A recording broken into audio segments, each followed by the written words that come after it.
Virginia Woolf. Hay nombres que solo con oírlos ya suenan a revolución intelectual, ¿verdad? Y el suyo es sin duda uno de ellos. Fue una figura clave del modernismo, una pionera total del feminismo y sobre todo una escritora que no se conformaba con contar historias. No, ella reinventó la manera de contarlas, metiéndose en las profundidades de la mente humana como nadie lo había hecho antes. Así que vamos a sumergirnos de lleno en su universo. Y esta pregunta no es solo para empezar. Es, de hecho, el motor que movió toda la vida y la obra de Virginia Woolf. Una pregunta que ella se hizo a sí misma con una claridad brutal y a la que le dio una respuesta que cambió las reglas del juego. Y aquí está la respuesta. Esta es una de las frases más famosas y potentes de todo el siglo XX. Pero ojo, no nos quedemos en la superficie. No habla solo de tener pasta o un despacho. Habla de algo mucho más gordo, de libertad intelectual, de autonomía para crear, de esas condiciones materiales que, según ella, eran absolutamente indispensables para que el genio femenino por fin pudiera salir a la luz. Para entender de verdad lo que supuso su figura, vamos a hacer un recorrido en 5 partes.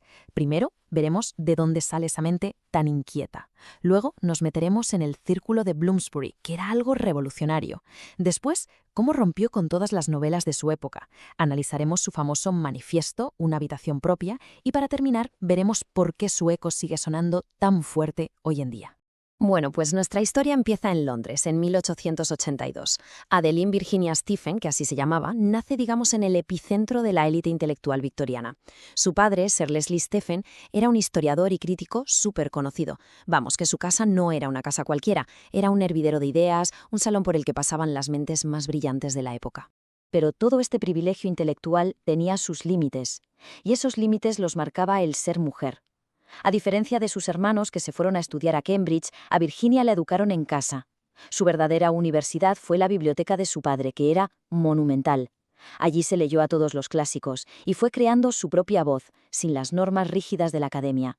Y esa formación autodidacta, en realidad, fue la clave de su originalidad. Pero claro, su juventud no solo estuvo llena de libros, también, por desgracia, de pérdidas. Y no una, sino una detrás de otra, de una forma terrible. Imaginaos, primero muere su madre, y ella solo tiene 13 años. Poco después, su media hermana. Y finalmente, su padre. Estas tragedias, una tras otra, le dejaron unas heridas profundas, unas grietas en su mente que acabarían desembocando en las crisis nerviosas que la persiguieron toda su vida. Cuando muere su padre, los hermanos Stephen se mudan al barrio de Bloomsbury. Y este cambio de aires fue mucho más que una simple mudanza, ¿eh? Fue una liberación.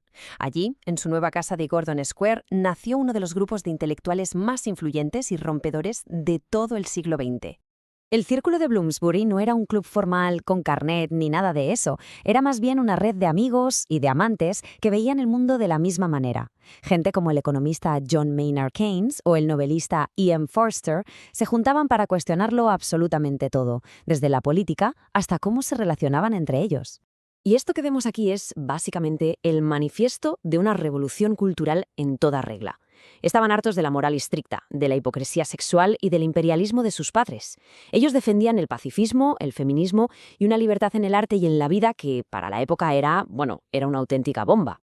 Y aquí es donde Virginia Woolf se convierte en una gigante. Como una de las figuras clave del modernismo, no le valían las herramientas literarias que había. Así que decidió que para poder contar la complejidad y el caos de la mente moderna, tenía que inventarse las suyas propias. Su gran invención fue el flujo de conciencia. A ver, en vez de una trama de toda la vida, con su principio, su nudo y su final, Woolf se tira de cabeza a la mente de sus personajes. Nos enseña sus pensamientos, sus sensaciones, sus recuerdos, tal y como fluyen, ¿sabes? De forma fragmentada, caótica. Es un intento de capturar la vida que tenemos por dentro en su estado más puro. Y esta libertad creativa se hizo aún más fuerte gracias a un movimiento estratégico que fue clave. Al fundar su propia editorial, la Hogarth Press, con su marido Leonard, Virginia se aseguró el control total sobre lo que escribía. Publicó sus novelas sin que nadie le dijera nada, pero también a gente como T.S. Eliot o las primeras traducciones de Sigmund Freud al inglés. Se convirtió, literalmente, en la dueña de su propia voz. Esta descripción que ella misma hizo de su novela Las solas lo dice todo. Es que quería romper todos los moldes. El libro es como una sinfonía de monólogos interiores de 6 personajes a lo largo de sus vidas. No hay una trama normal, solo el ritmo de sus conciencias, que se mezcla con la prosa poética del mar. Es una obra que no se puede meter en ninguna caja. Y luego tenemos Orlando, que es una especie de biografía fantástica inspirada en su amante, la escritora Vita Sackville West. Es una obra súper atrevida que explora cómo la identidad y el género pueden cambiar a lo largo de 4 siglos de historia. Woolf ya estaba desmontando la idea de género décadas antes de que se convirtiera en un debate para todo el mundo. Pero la revolución de Woolf no fue solo en la forma de escribir. Ahora pasamos a su faceta de ensayista, la de la pensadora que construyó con palabras uno de los textos que fundaron el feminismo moderno. Su lucha no era solo por el arte, era también una lucha política y muy profunda. La idea central del ensayo es demoledora. Lo que viene a decir Woolf es, ojo, que si a lo largo de la historia no ha habido más mujeres geniales en la literatura no es por falta de talento para nada, es por falta de oportunidades. Piénsalo, sin poder ir a la universidad, sin un duro en el bolsillo, sin un espacio propio, tanto físico como mental para poder crear, el talento femenino estaba simple y llanamente condenado al silencio. Y esta idea va a más en su siguiente obra, Tres Guineas. Aquí ya conecta directamente el patriarcado con el fascismo y la guerra que estaban destrozando Europa. Lo que propone es que las mujeres, al estar fuera de las estructuras de poder, tienen un punto de vista único y la responsabilidad de oponerse a la guerra y al nacionalismo. Y llegamos a la última parte. Aquí vamos a tocar la dimensión más personal y, la verdad, más dolorosa de su vida, su batalla constante con la enfermedad mental.